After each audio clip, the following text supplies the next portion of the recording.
Hi, everyone. It's now 1 p.m. Eastern Time.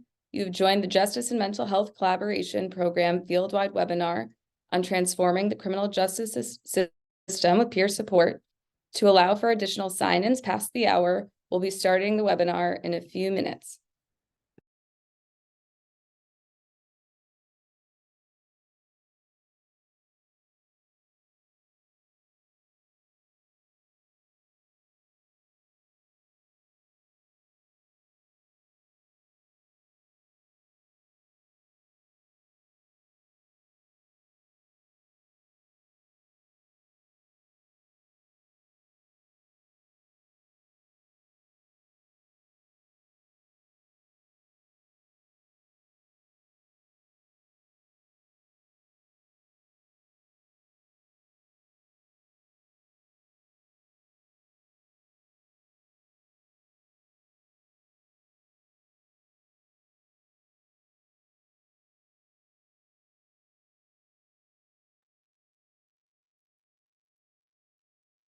Good afternoon. Thank you for joining today's Justice and Mental Health Collaboration Program Fieldwide webinar on transforming the criminal justice system with peer support. My name is Rachel Lee, and I'm a project manager at the Council of State Governments Justice Center. I will be moderating today's webinar, which is hosted by the CSG Justice Center and the U.S. Department of Justice's Bureau of Justice Assistance, BJA, and developed in partnership with Altarum and the ARC of the United States. Next slide, please. To give you an overview of today's webinar, first, we will do introductions. Second, we will provide you with a brief presentation on best practices for integrating peer providers into behavioral health criminal justice programs. Third, we will hear from the Community and Law Enforcement Assisted Recovery Program, also known as CLEAR, that operates in Winthrop, Massachusetts. Fourth, we will have a presentation on intellectual or developmental disabilities and peer support. And lastly, we'll have time for questions and answers. Now, for some housekeeping items, anytime during the webinar, you can ask a question by typing it into the Q&A panel. No need to wait until we get to the Q&A portion of the webinar to type your question. This includes both technical and content-related questions. We will try to reply to technical questions in the chat window as we go. For the content-related questions, we will keep a running list and address them at the end of the webinar. We will do our best to get through as many questions as possible. Closed captioning is enabled, so feel free to turn that on. If you encounter technical or audio problems during this webinar, please access the troubleshooting pages that have been dropped into the chat. If you require additional support, please chat Andrea Chambers for further guidance. We are recording the webinar and it will be available on the CSG website with the slides in 1 to 2 weeks. Next slide, please.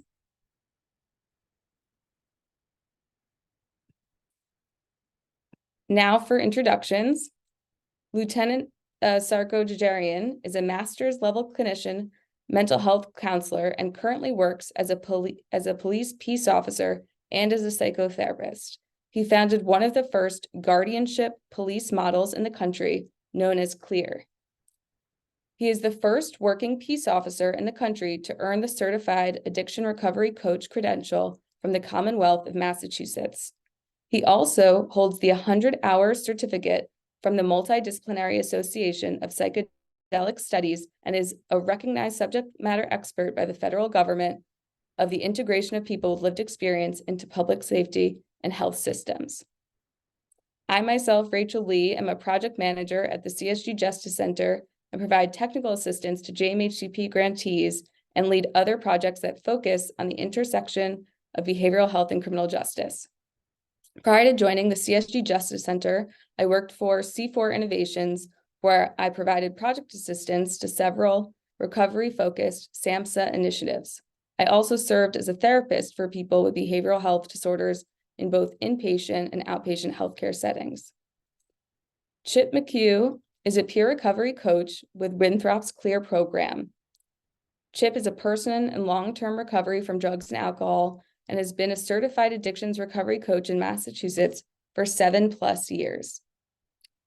Leanne McKinsley is the Senior Director of Disability and Justice Initiatives at the ARC of the United States. She directs the ARC's National Center on Criminal Justice and Disability, NCCJD. She oversaw the development of NCCJD's signature training, Pathways to Justice, and passionately works to establish NCCJD and the ARC's 650 chapter network as the go-to place for information and training on justice and disability.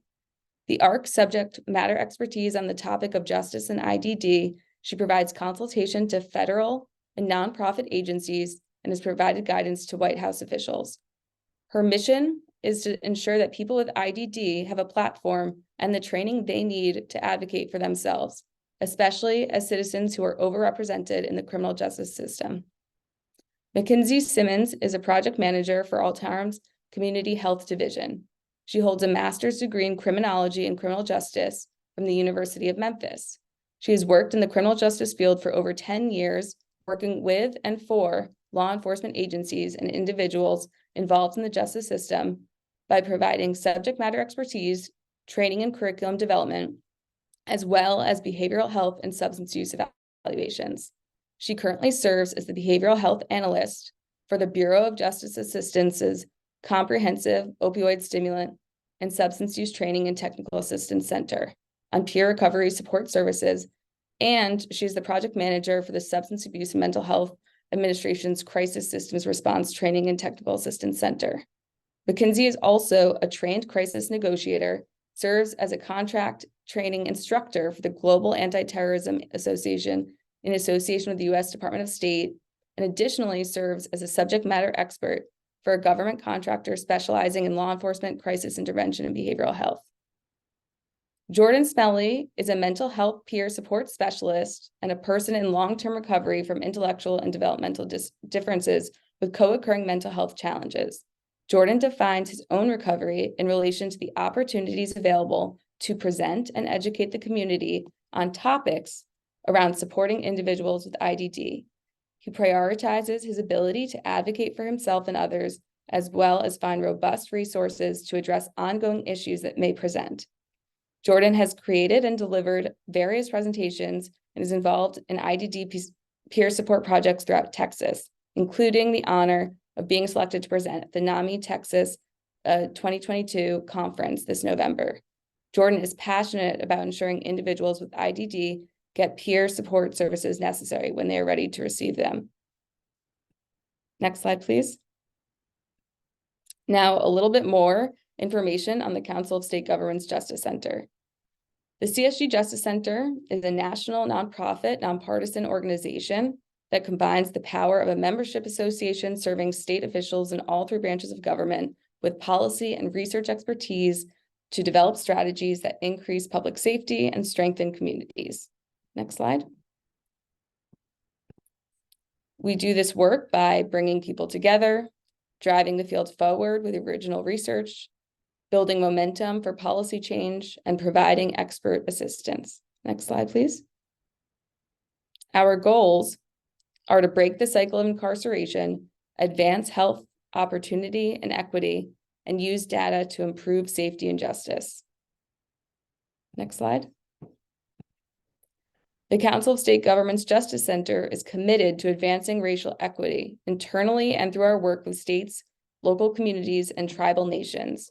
We support efforts to dismantle racial inequities within the criminal justice and juvenile justice systems by providing rigorous and high-quality research and analysis to decision makers and helping stakeholders navigate the critical and at times uncomfortable issues the data reveal.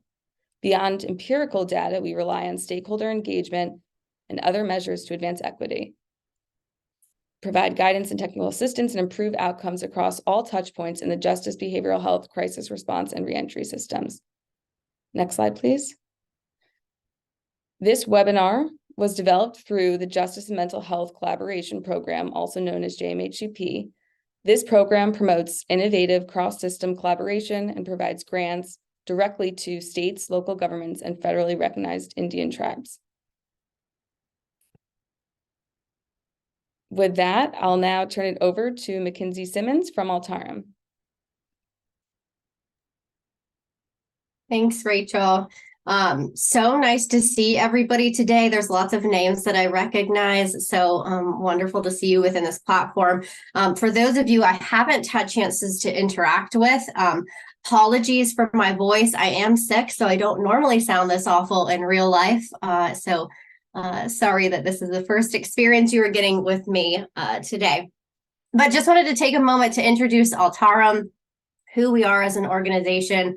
And essentially, we're a nonprofit that works with federal and state health agencies and foundations to improve health outcomes. And we do that in a myriad of ways.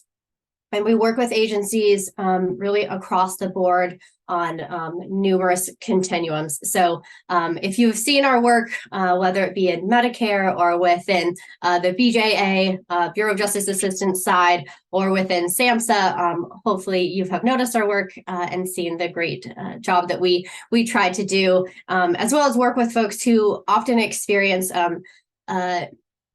negative impacts due to social determinants. So that's really our goal within this realm. And hopefully, if we haven't worked with you yet, we'll get the opportunity to do it in the future. And so just another thanks to CSG for allowing us to participate in this platform with them. You can go to the next slide.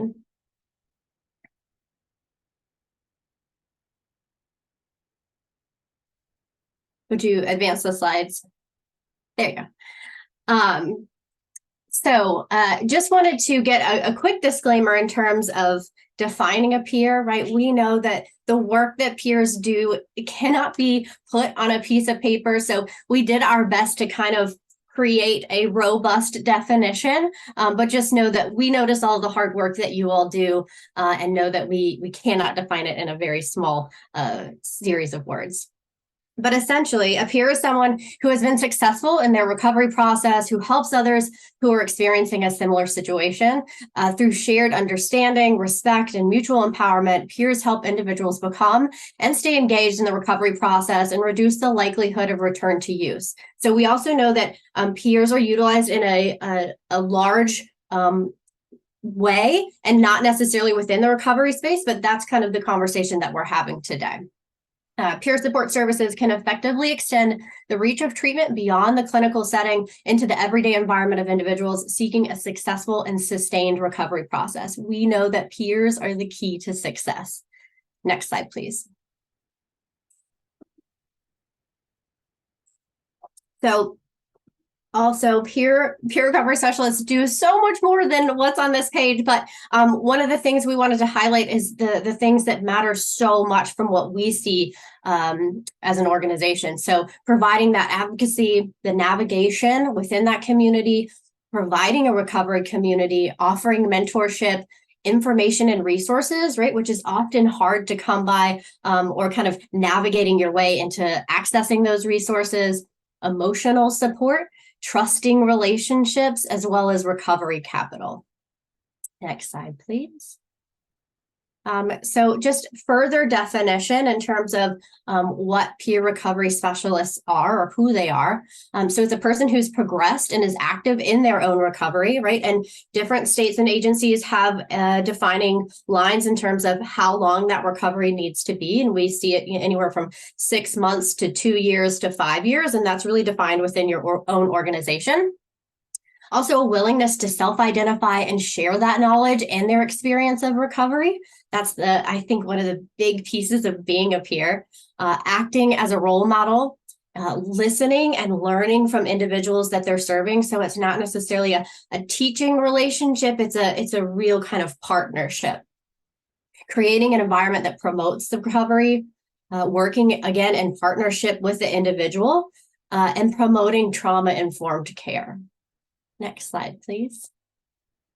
So when we talk about organizations and how they need to prepare themselves to bring peers in, right, I think we've seen kind of from a national perspective, there's so many dollars available for organizations to bring peers in. And so we really just want to advocate that when they do that, that they're doing it in a manner that's supportive of that peer. So what's the motivation behind bringing the peer in? Do you have a culture that's going to be supportive and an environment that's going to be supportive of the peer that you're bringing in? Do you have a recovery orientation within your organization, right? Have you ever worked with someone who's in recovery? You probably have, and maybe you just don't know. They haven't shared that with you. But when you've got someone who's coming in and is open about that, what do you have and what can you provide for them? Leading through change. So making sure that you really have that top-down approach. So your leadership within your organization is supportive of that peer, and that can really transform the rest of the organization that's participating. And that integration within teams. So making sure that those roles are really defined and that they have a voice at the table, that they're not just given a role where they're kind of stuck into this administrative sector, right? That we're appreciating what they bring and allowing them to have a voice and feel comfortable enough to express those opinions and voices to those who really need to hear it. Next slide, please. So some organizational policies that we've found to be incredibly impactful. I'm going to kind of skip around and then talk about the last two that are most important at the end. So your recruitment, your hiring, and your work hours, right? Are those supportive of folks who are in recovery? And are you finding them in appropriate places, right? Are they on job boards or who are already involved within the recovery community? Are you providing supervision and disciplinary procedures that are supportive of your peer, right? So do you have somebody who's trained in peer support or who is a peer that's supervising your peer, right? And so those are things that sometimes organizations don't necessarily think of, but they're incredibly impactful if you've got them in place. Do you have a code of conduct or ethical boundaries, right? Sometimes those lines get blurred when we're working directly with people in the field. And so we just want to make sure that we are establishing those things so our peers feel comfortable and supported in the work that they're doing, and making sure that they've got time to kind of turn everything off and have a mental health break for themselves every once in a while. But perhaps the two most important things are privacy and confidentiality, as well as data and information management and sharing. And this is something that our speakers that are coming up will speak to. I call them dear friends now. I've had the opportunity to work with them for a little while and meet them in person, and I'm excited that they're here to speak to you all. But especially when we're looking at these policies within a law enforcement setting, our peers who are working with us are oftentimes going to be privy to information that doesn't necessarily need to be shared, or if it were shared, could really damage the relationship that they're looking to build, right? We want this to be our peers to have relationships with folks who are in the community that are long lasting and very, very trusting. And sometimes they will have information shared with them that our law enforcement partners would really like to know. And so making sure that you've got those policies in place so that they cannot access that information, and that it's information that the peer can share with the person that they're working with to let them know, like, hey, this is a very a privy conversation that I'm not going to share, and there are policies in place to make sure that it's not going to, right? So you're not going to be that narc and have somebody who comes to arrest you because you had a relationship with your PRSS and you shared something that the law enforcement partners maybe would like to know. But more to come on that with our folks from Clear, and they do a great job of kind of explaining the relationship that they've been able to garner. Next slide, please. Using evidence-based practices, right? So are we utilizing things that are established to show success? And I really want to make sure that we've got enough time for our guest speakers, because what they have to say, in my opinion, it's just so much easier to understand what these practices are when you have an example in real life. So happy to explain that, and you're welcome to reach out to me if you wanted specific examples of what EPVs would be available, but going to cruise through this part now, but just make sure you're touching on those organizational policies, the certifications and trainings, offering the correct supervision, as well as evaluating the information that you're getting coming in. Next slide, please. In terms of hiring, we've got some great resources and organizations that we would love to highlight. Again, these are links that you could click and access, but the availability of peers is wide, and there are lots of opportunities to have the chance to work with them and make sure they're involved within your organizations. Next, please.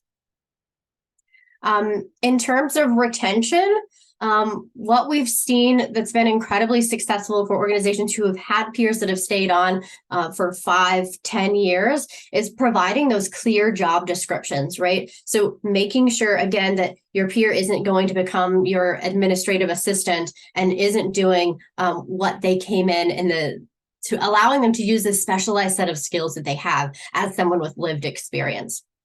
And again, providing that effective supervision structure. So making sure they're administratively sound, are they educational, and are they supportive, right? So are we making sure that our peers feel supported in the work that they're doing, that they feel like they can share experiences with the team, and that they can provide input on the care that they think may be beneficial to the person that they're working with. Next slide, please. Okay, so here is my contact information. I know we cruised through that fast, and it was somewhat purposefully, again, because I think the next group of folks that are going to share things with you, it's going to be impactful and a wonderful learning opportunity. So please feel free to reach out to me. I'm happy to explain further. But if you will click to the next slide. I think, Rachel, I am introducing Lieutenant Jajarian and his colleague, Chip McHugh.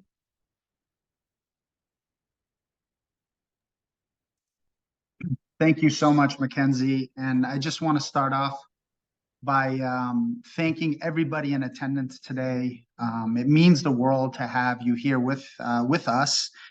Your attention is priceless and valuable, and I'm very grateful to be able to share with our peer, Chip McHugh, about the Winthrop Clear methodology. As it says on the slide, it was established in 2014. Around 2013, conversations were happening, and then the moment that we printed out a police log and an associated police incident for follow-up, and then got verbal consent to connect the person who was struggling to the peers that we brought into the public health department, is when we identify as the program going live, manifesting in our community. And CLEAR stands for Community and Law Enforcement Assisted Recovery. Next slide. Okay, you guys heard a little bit about me. I think that was enough. I am a lieutenant. That's my rank. I do psychotherapy with adults nights and weekends. And just a little bit about that is my training, my background and training are a little different than your standard police academy and then getting a master's or a upper level degree in criminal justice or law. So my educational background is in philosophy, religion, mental health counseling, and depth psychology. So, I'm bringing that up because I think it has an impact, and I can talk about that more as we go through the slides. Next slide, please. So this is Chip, our peer, and he is going to be speaking right when I get through the work with the slides that you're seeing right now. Next slide, please. Okay. Common mission.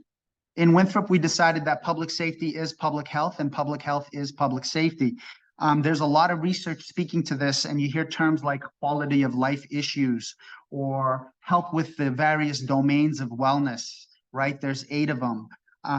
We don't want people in our communities to just survive. We want them to thrive, right? And there is a massive movement, and I don't think it's going anywhere. I think it's here to stay, to move mental health and health-related issues out of the criminal justice system and into public health as a domain where it can get the appropriate attention that it needs. So CLEAR works to ensure that people seeking support have a path to recovery and mental health services through connection with community-based support services and providers. Together, we help individuals through the early recovery process and build a successful network of support where these people live, right in our community. Next slide, please. Okay, guardianship is at the heart of our model. And that was mentioned in the Obama administration's 21st Century Policing document. It's in there in quite a number of different places. But if you go back a few thousand years, the original thinker who mentioned the guardians as protectors of a community was Plato, in a document, in a work that was called The Republic, right? And I think it's telling if you take a look at this definition, right? Guardians, they work from a position where they believe something requires and deserves defending or protecting, right? And isn't that what all of our people in our communities deserve? Every single one of them, from child to adulthood, right? And this kind of speaks to a mindset, and it's not on the slide, but a heart set associated with viewing a person as a resource rather than an object, viewing a person and seeing the potential and possibility associated to the various strengths that they have, rather than highlighting weaknesses or challenges or difficulties. Next slide, please.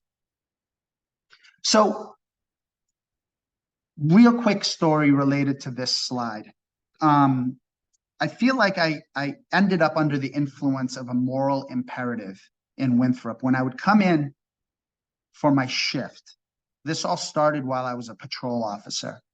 I'd have to go through the dispatch logs, read them all, and the police incidents and read them all, obviously, with anything that was important to come up in roll call before you hit your shift, so that you could catch up with the narrative of the community and the community members.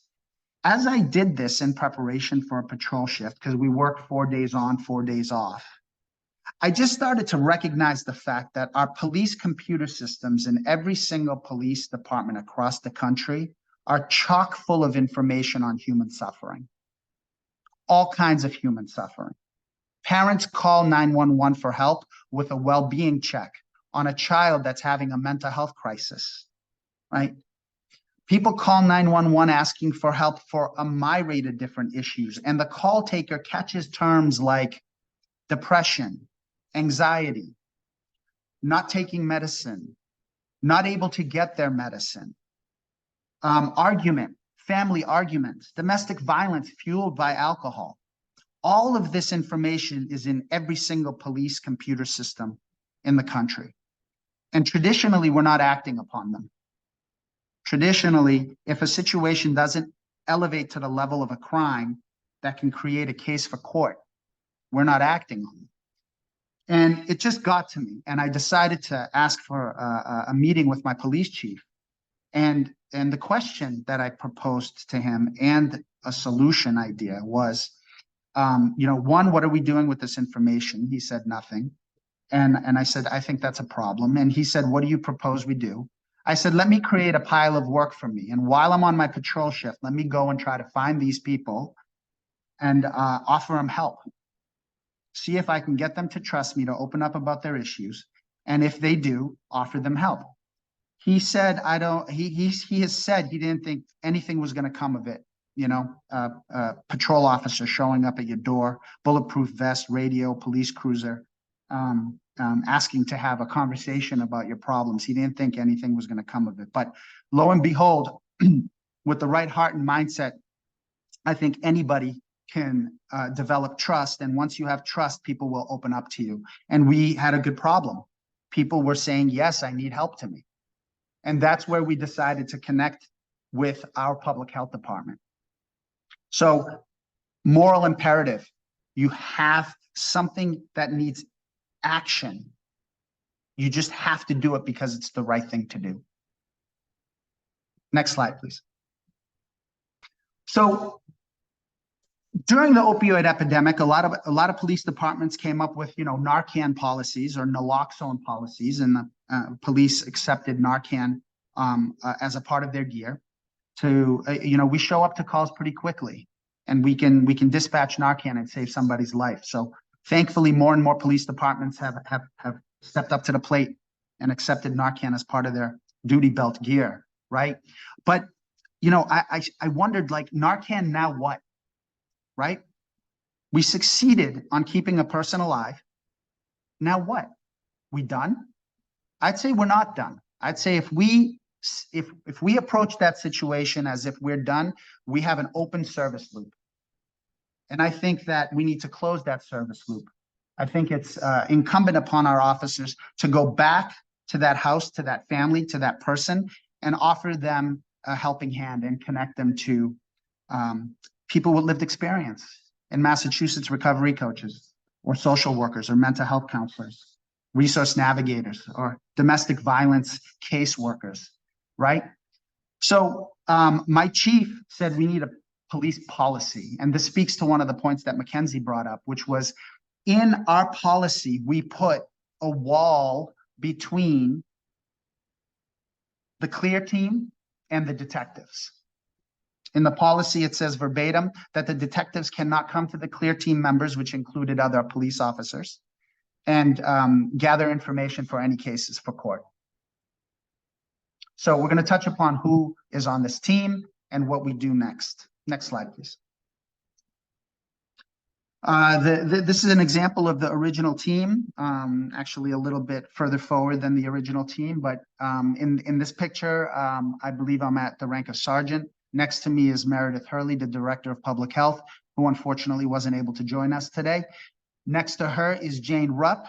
She takes care of the mental health social work stream, right? We help with 4 streams now. And there's Chip McHugh. You're going to hear from him in a minute.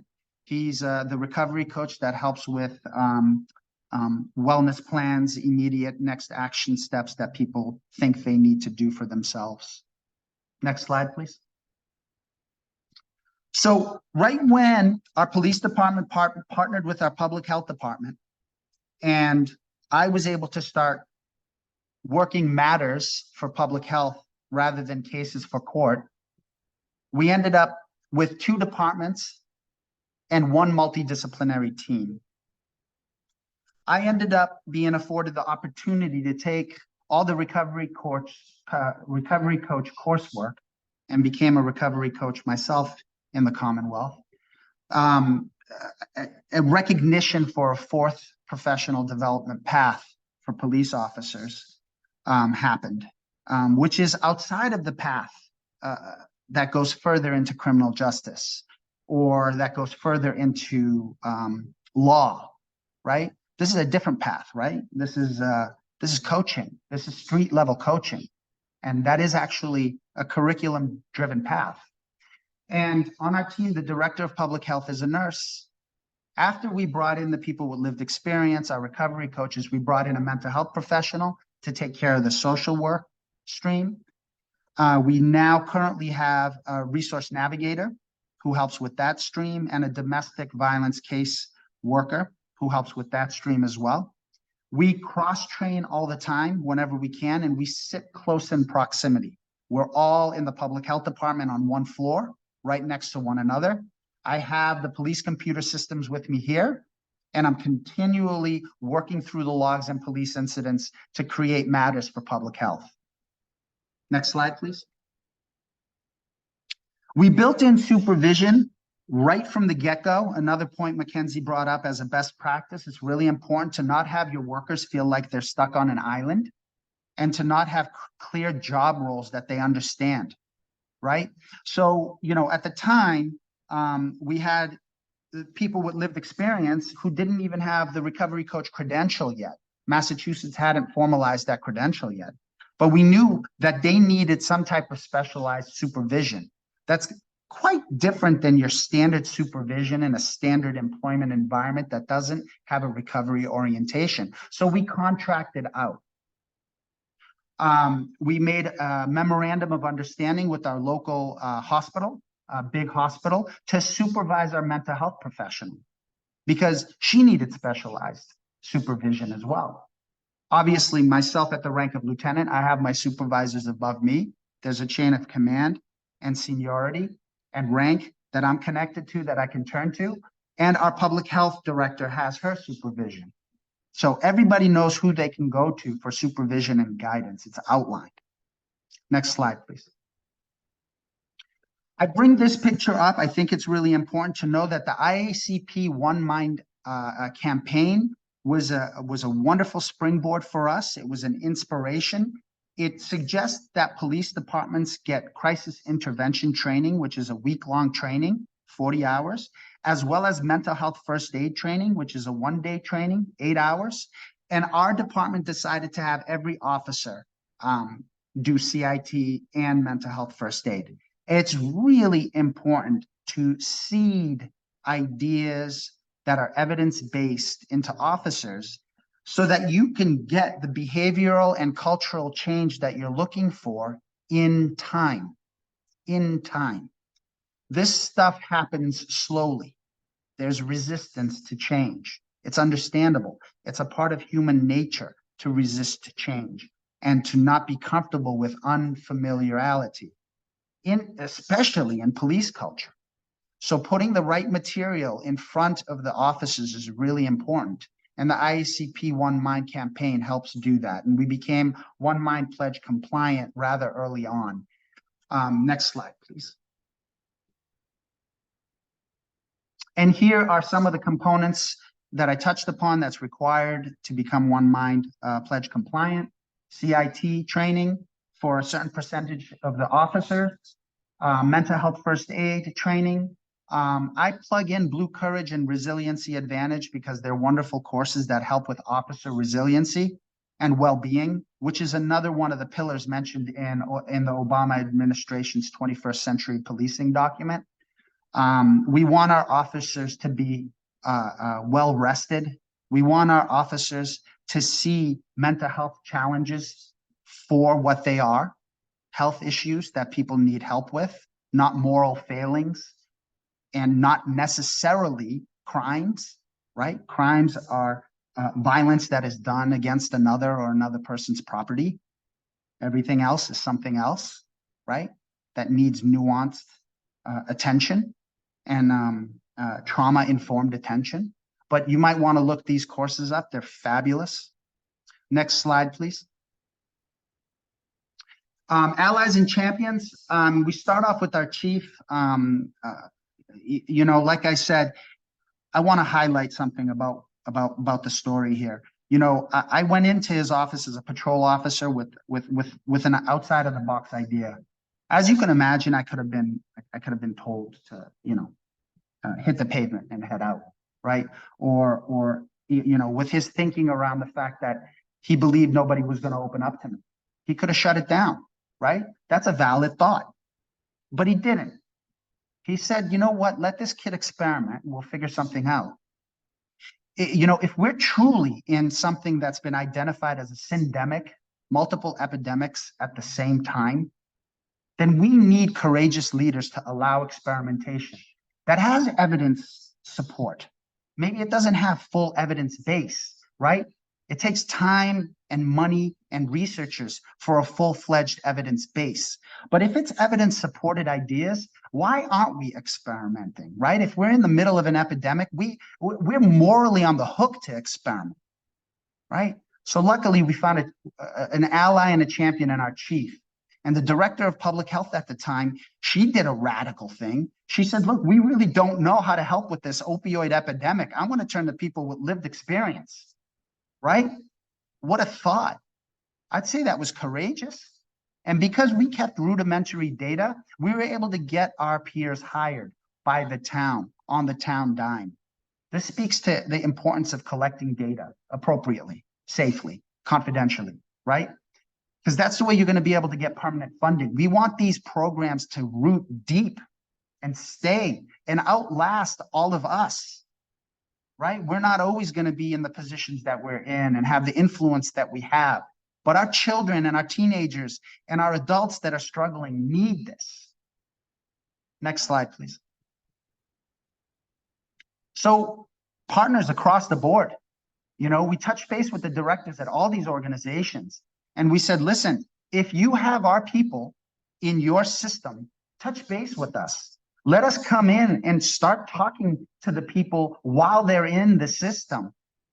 Let us start doing the grueling work associated with building a relationship. You know, you can't build a relationship in an emergency. You have to build it way before. You have to show up. And the person might not buy what you're selling, but you got to show up again. And they might act offended, but you got to show up again. I've gone back to the same house 7, 8 times. And the person at the house finally said to me, "You keep showing up. I believe that you care."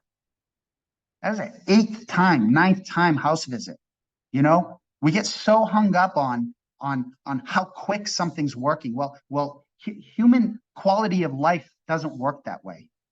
Relationships don't work that way. They take time. Next slide, please. So this touches upon our reach. You know, we go into the community. We don't ask the people to come to the police department. Of course they can. We go to them. You know why? Because we know who they are. The cops know who these people are. The cops know the addresses that are having these issues. It's time for us to do something about that. It's time for us to circle back. It's time for us to close the service loop and extend a helping hand to people who are having health-related challenges, right? We talk to them in the holding cell at the police department. We talk to them during transport from holding cell to court or to the sheriff's. We go to the House of Corrections and attend pre-release panels when they're happening, right? COVID shut a lot of things down and things are starting to bubble up again. They contact us and say, "Hey, we have a Winthrop person here. You want to come in? You want to come in and talk to them?" Of course we do. We have to. We go to court, drug court, mental health court, as people graduate, and we celebrate that graduation, right? They see that, they feel that, right? So after I find a person and get them to trust me and get verbal consent to share, because that shows respect, I'm not going to share anything without verbal consent. I hand them off to the respective team members that handle the particular streams that I told you about. There's 4 of them in our community right now where they can get that specialized help. Anywhere our people may be, we go. Why? We don't want them to die and we don't want them to get arrested. Both of those are tragic failures. Next slide, please. And what are we cultivating here, right? The police are cultivating warm handoffs, right? Through outreach into the community, through follow-up. Massachusetts labeled a part of what we do knock and talk, right? The cop shows up, knocks on the door and says, "Listen, I'm just here to chat." I lead with, "There's no emergency and I'm not investigating anything." I also hand people survival kits. You know, I don't buy being partially in harm reduction. I think we need to be fully in harm reduction, and we're going there, right? Because if we don't have a living person, we don't have recovery. If my son or daughter was addicted and they were participating in high-risk behaviors, I would flip the world upside down to keep them alive. That's harm reduction until they're ready to recover in a way that makes sense to them. So we co-response, we do individual response, we go to wherever our people are at, and we use the same data set that the detectives are using to make cases for court to create matters for public health, because I call that the public school to public health pipeline, as opposed to the public school to prison pipeline, which unfortunately happens in our communities sometimes. Right? If somebody needs help, they should be helped in the appropriate domain. Next slide, please.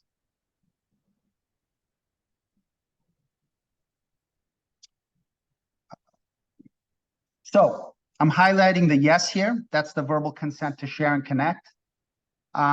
We connect the people directly to our recovery coach. We connect the people directly to our mental health professional, our resource navigator, and our domestic case worker.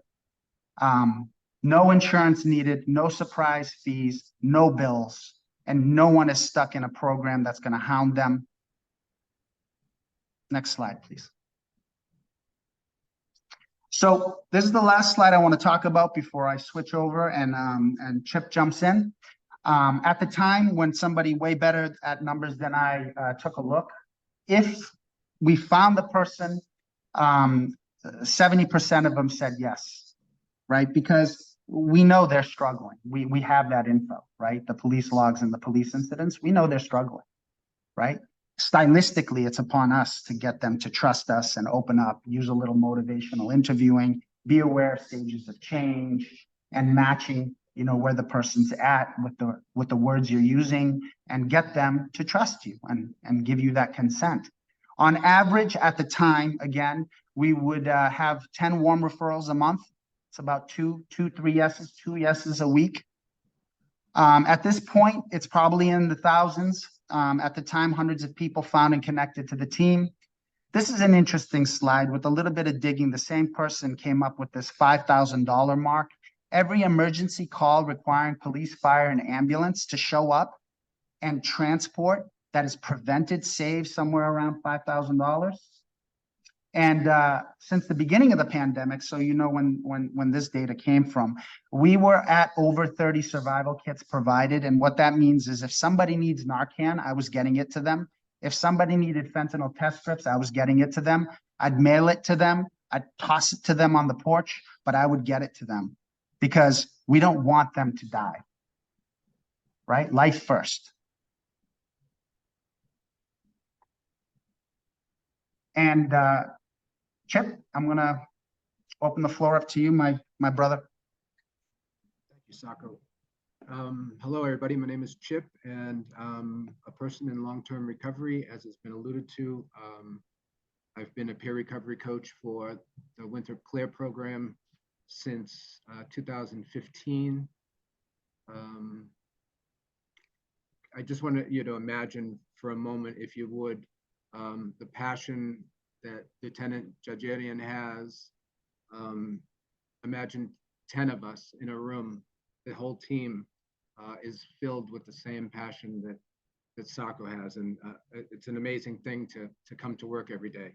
You know, not all places have that, and it's an honor to be a part of this amazing movement. So Mackenzie had touched on the like a recovery coach becoming a narc. That could very easily happen, you know, and fortunately those policies were set up. So, and I have really good relationships with many of the police here in Winthrop, and never once has anyone ever alluded to wanting to get information from me. And I do, you know, that information does come to me. It's a responsibility, and you know, it couldn't work any other way. If I were to be reporting to the police in this small community, it would get out really fast, and the recovery coaching aspect of this program would die, you know, pretty quickly. Yeah, I mentioned that I've have relationships with many of the police here in town, and they're healthy and they're good relationships. There was a time in my life that to be a cop was to be my enemy, you know, and to the way that life goes and how things like that change is, well, to me, it's still, you know, I have to pinch myself still, like that I'm in this world where, you know, I was part of drug court in East Boston for a few years, and I would be occasionally asked to come to the private chambers of the judge to have conversations. And these things are just like, I remember going to court meant I was probably going to end up on probation when I walked out the door or in jail. So to be able to have access to powerful people, to be able to put a positive face on recovery, maybe helping change some hearts and minds of you know, the way that people with substance use disorders are seen and viewed. You know, to have 14 years of recovery under my belt, and to be going forward full steam ahead without looking back, and, you know, being completely removed from that lifestyle. I do believe that recovery coaches in general have something to offer to show a really positive face to, you know, what are the potentials of people who are living with SUDS, you know, currently, and the possibilities when, you know, that possibility can become reality. So it's amazing to be a part of this. And like I said, I've been doing it for 8 years, and it's not an easy job, but it's an incredibly rewarding opportunity. It's I wouldn't change a thing. It's you know, it's given me a sense of purpose for myself. So if I'm selfish about this, having recovery coaches affords me an opportunity to you know, feel a little bit of pride in who I am as a human being. But yeah, I think that, like, the opportunities that are afforded having a peer, it's like, if I want to go to the gym, I'm not going to hang around with people that are hanging out at the donut shop. I'm probably going to hang around people that are near the gym or maybe at the gym. And you know, these will become my peers and assets and allies and people to help push me on my way. And I think that just like that, recovery coaching, you know, when I speak with people, it's always coming up that, like, I can understand where you're coming from, and there's a relatability, and it's almost an immediate beginning of a bond, you know, similar to friendships that manifest. A lot of trust gets established most oftentimes in a very quick fashion. You know, someone who is suffering from a substance use disorder may be, for the first time ever in their life, speaking up about something that they've never, or maybe afraid or ashamed or whatever their thing may be, maybe the first time ever bringing it up to another human being. And I hear it all the time, you know. So I think in that, just in that instance alone, that's got to be something of an opportunity, a positive, you know, to bring someone into contemplation of considering coming off of drugs, alcohol, stepping up their game if they've already begun that journey, looking for outside resources to solidify the deal for today. I don't mean to be floating my own boat. I'm talking about recovery coaching in general as an opportunity. I think it's got an incredible amount of potential that's still yet to be released. Although, having done this in the town of Winthrop since its inception, basically, building it as we grew, making stuff up on the fly, changing things when they weren't working. It's something that's probably going to be growing for quite some time. Mackenzie alluded to it when she was speaking, that recovery coaches really don't have a defined role. It's multifaceted. There's just so many of them. You could be an advocate. You could be a ride to a detox. You know, so many things. So I see we've gone a couple minutes over the limit, which is amazing to me. I'm going to give it back to Sako. Thank you for your insight. And I just want to plug something in really quickly here that I tend to lead with. Being close in proximity with the team that Chip alluded to, right? We're all near each other. Really influences me as the police member on the team. We influence one another, and the only way to do that is to be close in proximity to one another, right? People are so worried about change. They're so scared about influencing each other, and that's exactly what we need. And just let's all get a little closer to each other and influence each other positively. And thank you so much for your time.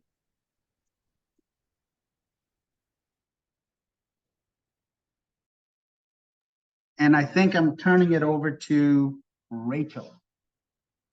Yes, thank you so much to the Clear team and to Mackenzie. It was great having your perspectives and your experience. It's now my pleasure to turn it over to Leanne McKinsley and Jordan to hear more for our discussion on IDD and peer support. Thank you, Rachel, and thank you so much, Lieutenant and Chip and Mackenzie for just providing such a great overview and understanding of peer support from the mental health perspective. And what Jordan and I are here to do today is talk to you about this issue from the perspective of the intellectual developmental disability community. And I don't know how many of you might know of the ARC or know about what we say IDD for short. So I'm just going to go over some information about who the ARC is, give you a little bit of an overview of our National Center on Criminal Justice and Disability, and then talk about how you can consider including people with IDD in peer support as paid peer support specialists, and just kind of look at what's going on in the field more generally. So we'll start with the ARC, and the ARC of the United States is approaching 75 years old as an organization, and the mission of the ARC is to promote and protect the human rights of people with intellectual and developmental disabilities while actively supporting full inclusion in the community.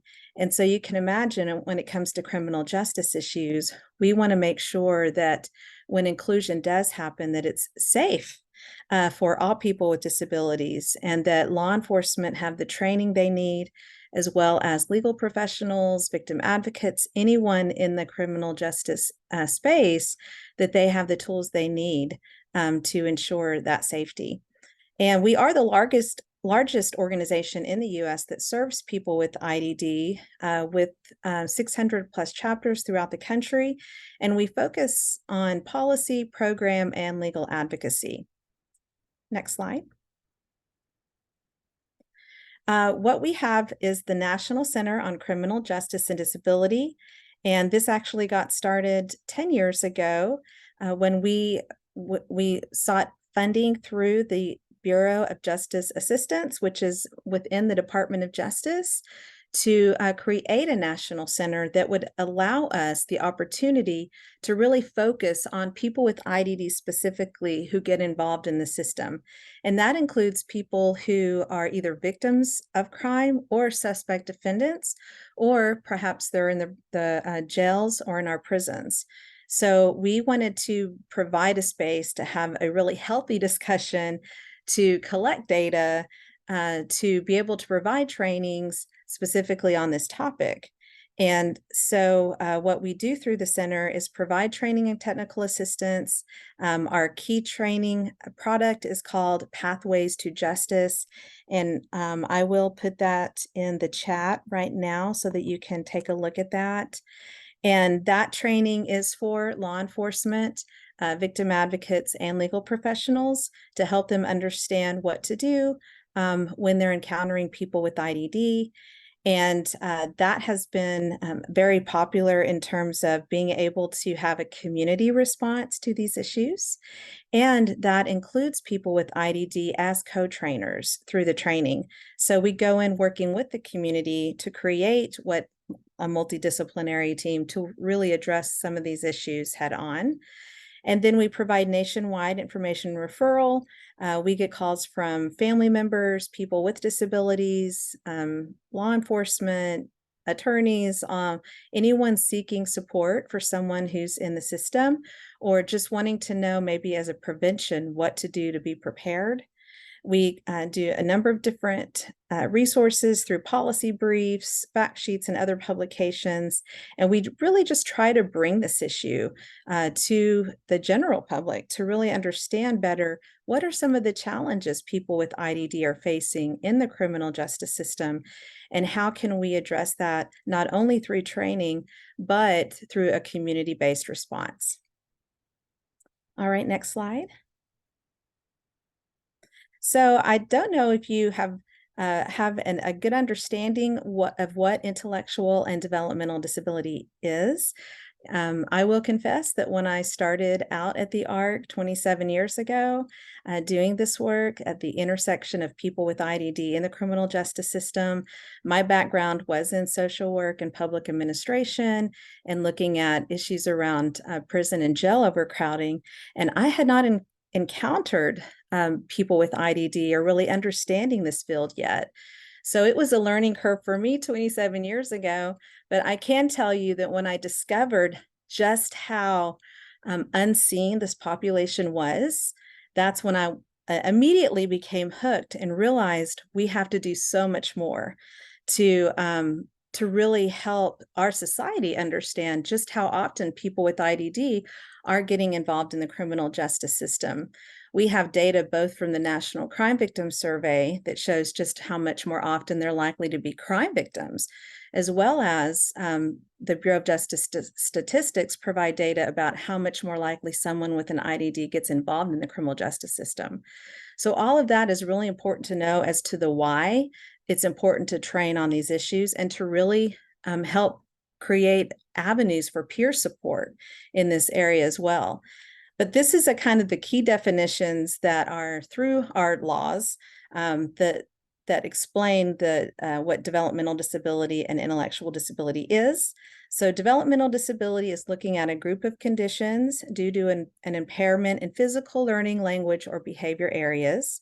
And these conditions begin during the developmental period and may impact day-to-day functioning, but it lasts throughout someone's life.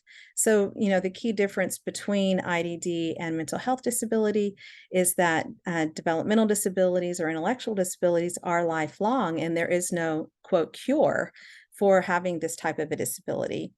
And then intellectual disability is a little bit more specific in that it's also characterized by significant limitations, but in both intellectual functioning and adaptive behavior. And that also has to originate before the age of 22.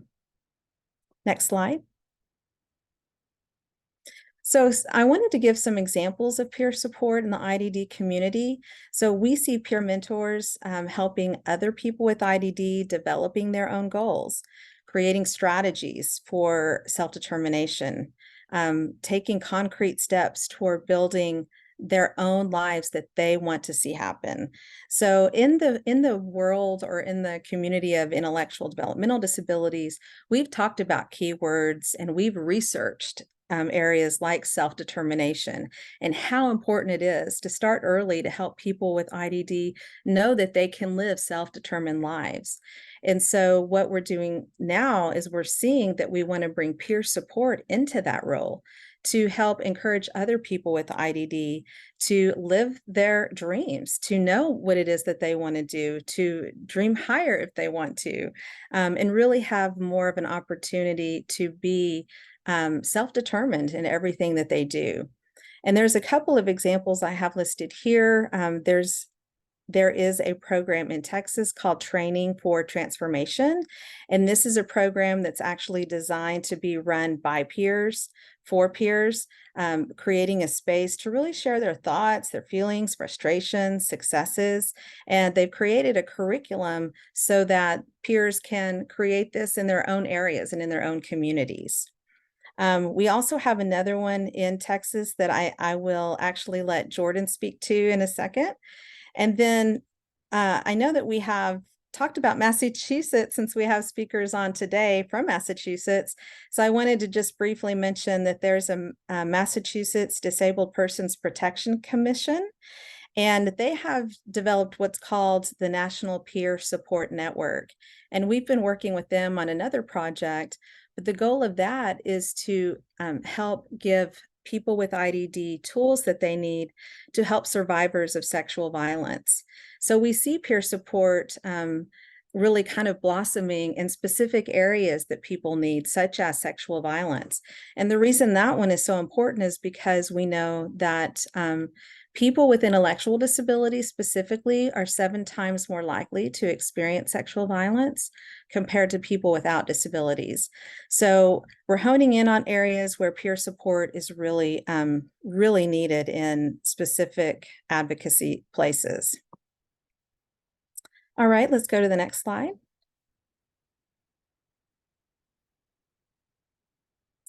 So when we think about expanding peer support services to people with IDD, we really have some barriers that we face in this field. In 2021, we see that 39 state Medicaid plans reimbursed peer support services for people with mental illness or substance use disorders. And although Medicaid-funded peer mentor programs are prevalent within behavioral health, there's really few states that have benefits and formal certification programs for people with IDD. We do see some existing programs supported by DD councils or grants, but the funding stream, which was talked about earlier, still remains a big barrier for this community. So actually, one of the things that Jordan, he'll be speaking with you in a second, has been working on in Texas is legislation around this very topic so that we can begin to broaden that field and provide a way for people with IDD who may be in recovery themselves. And we do know that that is a fairly significant population too, to be able to provide peer supports and be paid for the expertise that they bring and the experience that they are bringing to this issue. Next slide. So can people with IDD provide peer support in crisis response specifically? Well, this is a question that we've been looking into as we've been working not only with the Council of State Governments, but also through other projects funded through the Department of Justice that is creating curriculum like what I actually shared in the chat earlier called Crisis Response Intervention Training, or CRIT. That training just came out recently.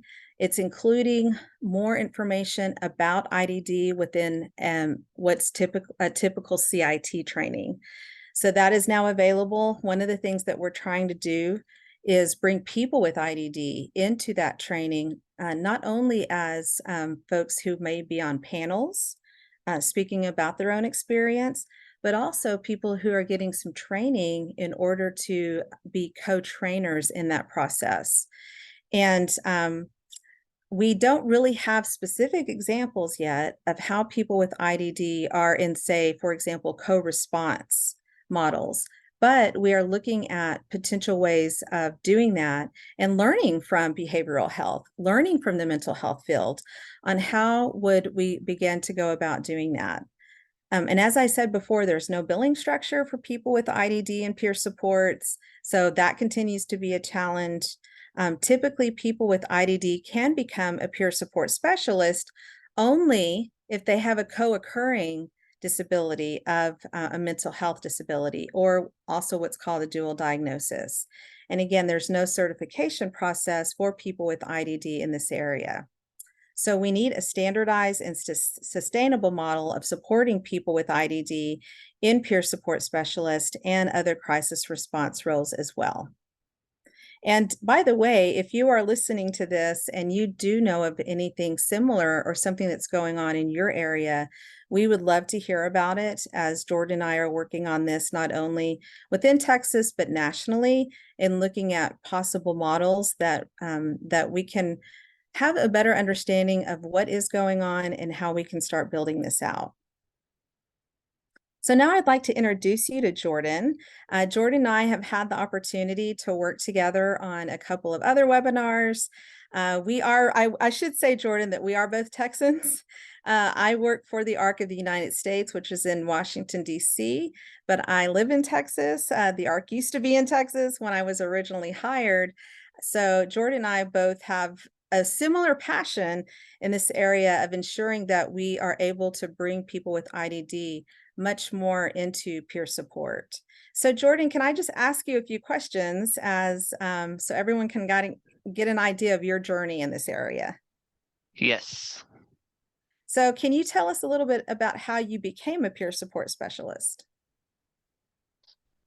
Okay. Well, actually, ironically, first I went through peer support services myself, but not because of my IDD diagnosis, but because I have mental health challenges as well. And so I went through peer support, and then after I graduated from peer support, I kind of realized this was a career I could probably do for a living, and having mental health challenges and disabilities probably wouldn't be as big of a barrier as it would in other fields. Because the whole point of peer support is having the similar lived experience. And so I worked on looking into how to become certified. And as I was working on that process, I started to notice how it could also benefit people with intellectual and developmental disabilities. And so as I was working on becoming a certified peer support specialist, I was also looking into where I might could work, where I would be supporting people like me who are co-occurring. And I wasn't really having much luck with that. And so I started kind of trying to figure out how to fix that issue. That kind of leads into the next question, which is, why do you think it's so important that that we include people with IDD in peer support overall? So when you talk about peer support, a lot of people with intellectual and developmental disabilities also want the opportunity to have a space to get and receive support from others who understand what they're going through. And so that's kind of what peer support provides. And then as peer support specialists, we also help people with resources. And so it helps them have the capability of learning of resources that they may not know about, that they are potentially eligible for. And there may be some in the webinar today that aren't as familiar with people with IDD who are peer support specialists, because we don't see that a lot. So how does having an IDD make you more effective in your current job as a paid peer support specialist? So having IDD kind of makes me more effective because I will know of more resources than typically will know of more resources for people with disabilities than peer specialists who don't have disabilities, because they haven't had to navigate the same systems I have. And also there are certain challenges like sensory processing disorders, like tactile dysfunction and proprioceptive dysfunction, that aren't necessarily talked about that often. And if Rachel could put the links in the chat now, that would be helpful. Because I actually have a presentation around this topic, because I actually have both tactile dysfunction and proprioceptive dysfunction. And so I'm actually wearing a weighted vest right now. I know it might look like a bulletproof vest to some of you, so please don't worry. I'm not like in a dangerous area where I'm fearful that someone's about to come in shooting or something. It's just for me because I'm big and tall.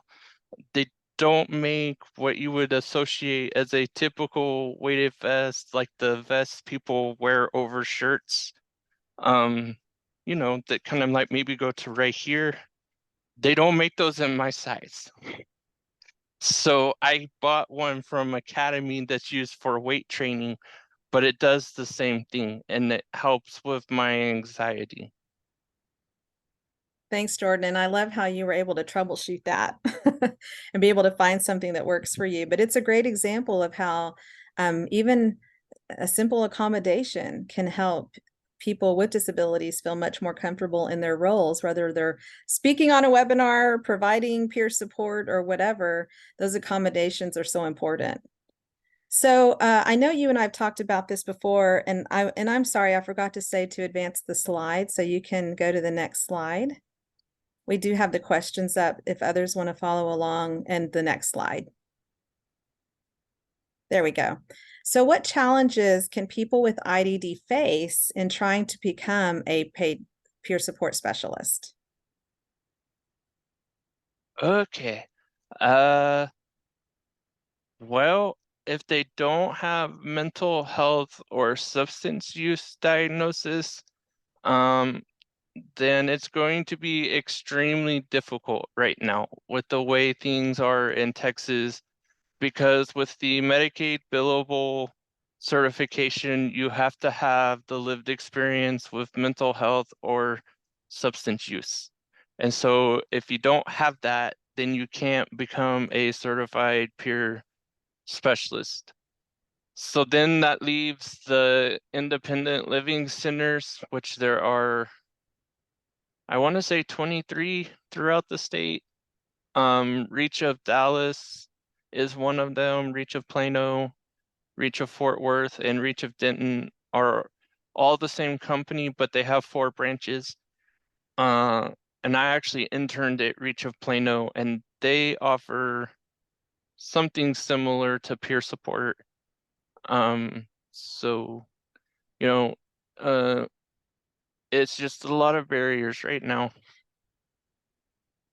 And I mean, I do want to mention, Jordan, that you've been working quite a bit on legislation. If you just want to mention where the legislation is with that in Texas. Yeah, so this last session, the 2023 Texas session, I did get a bill filed in the House and Senate to create peer support. It would have created the work group to figure out what a IDD peer support certification and services would look like for people with IDD living outside of state supported living centers, because here in Texas, within the state supported living centers, they already have a version of peer support available to their residents. So we carved them out because they have figured out what works best for them. And in order to not have the bill killed by advocates of state supported living centers, we carved them out. And so it actually, the House Bill 4702 actually passed May 6th, but then it died in the Senate because there wasn't enough time left for it to get a hearing in the Senate Health and Human Services Commission, or Health and Human Services Committee of the Senate.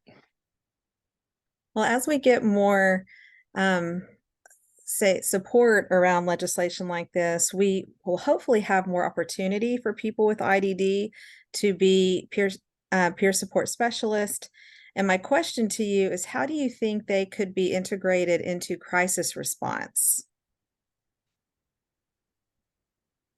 Okay.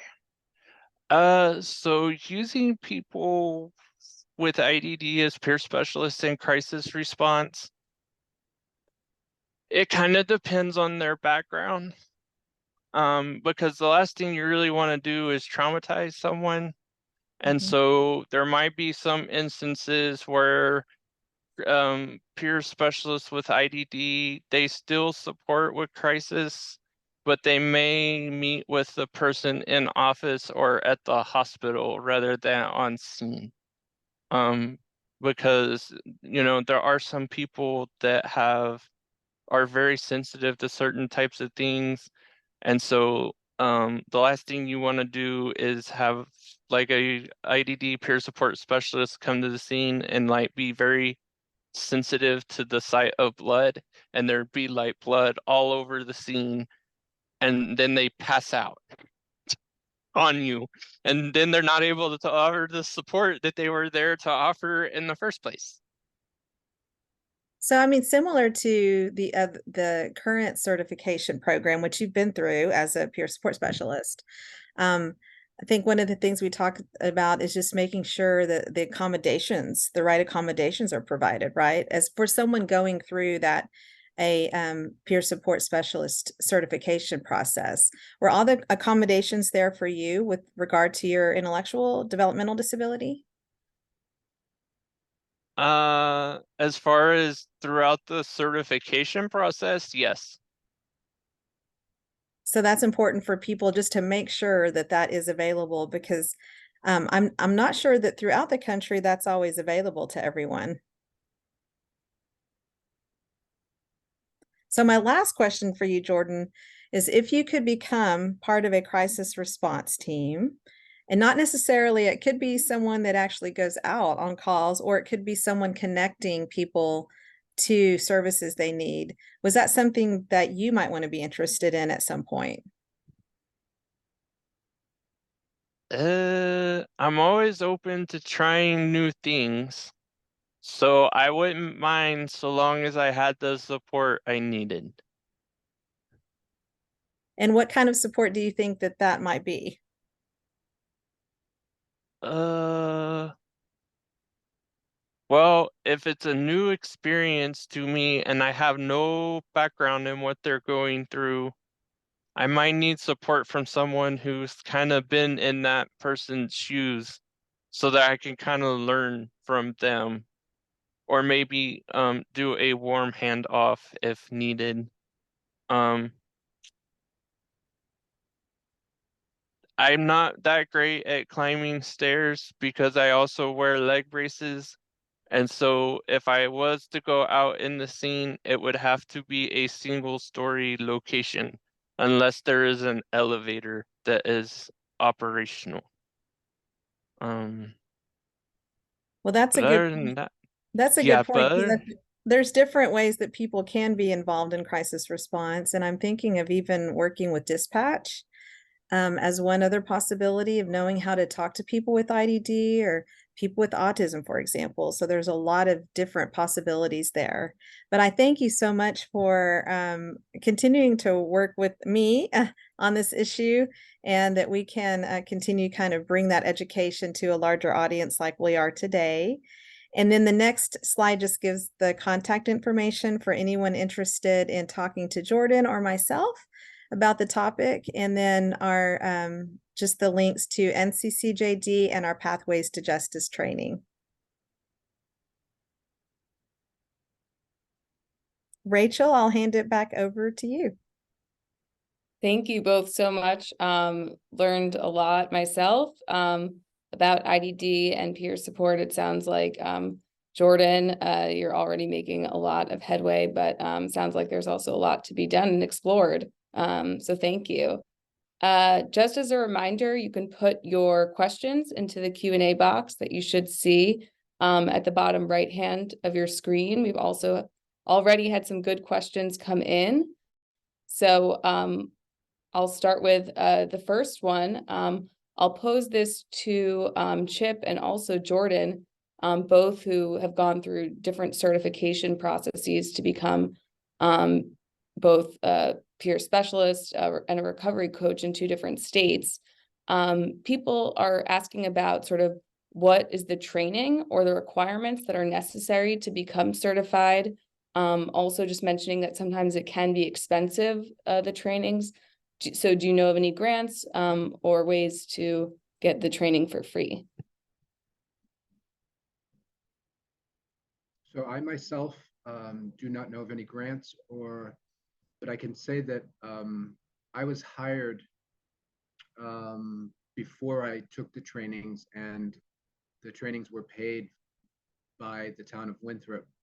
And I think a lot of organizations may be also doing that. So if you could get a job as a trainee, and maybe they'll, your organization may be able to help you in the trainings. There are a lot for the state of Massachusetts. It's a long process and a lot of money.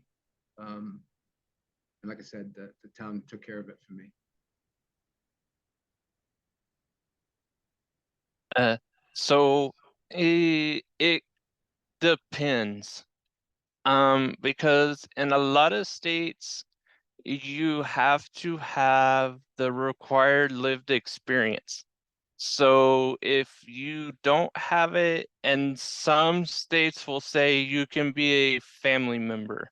Like here in Texas, you can, as far as the way I understand the way the Medicaid benefit is written for MHPS and RSPS, and I could be wrong, so please don't hang me if I'm wrong. But if I understand it correctly, you actually have to have the lived experience yourself. It cannot be like your loved one or a family member had mental health or substance use.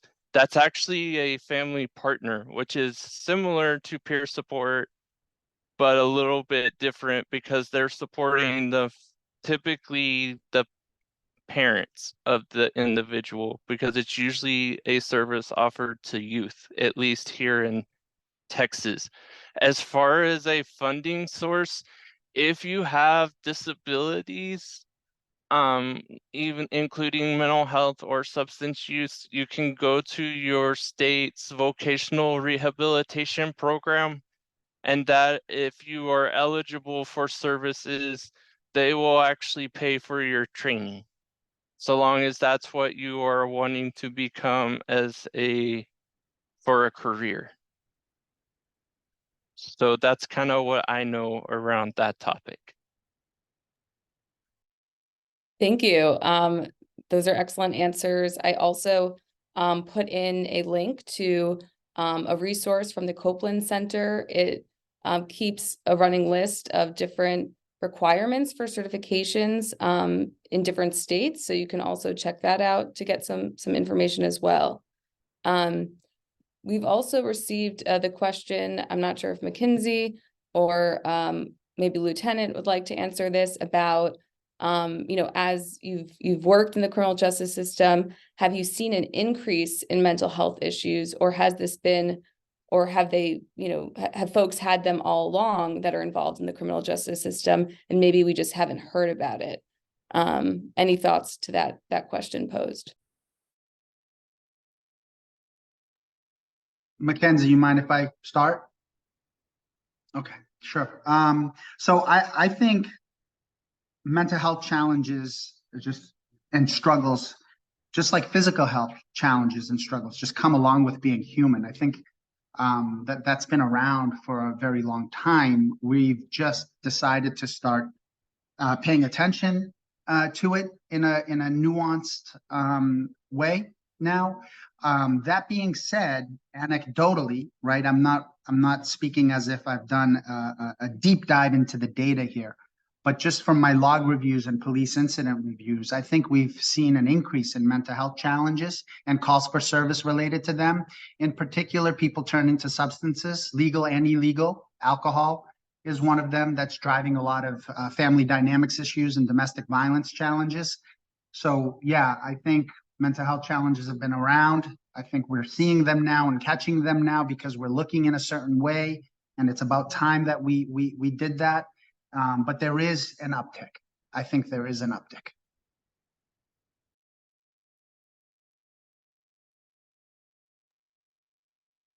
Great.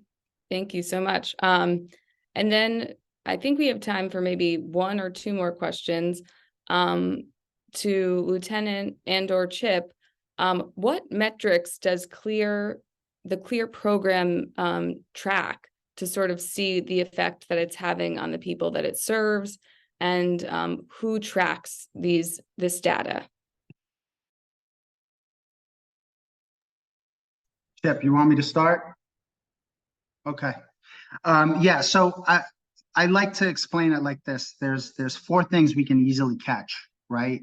And they're easy to track. First of all, the police officer's workload, right?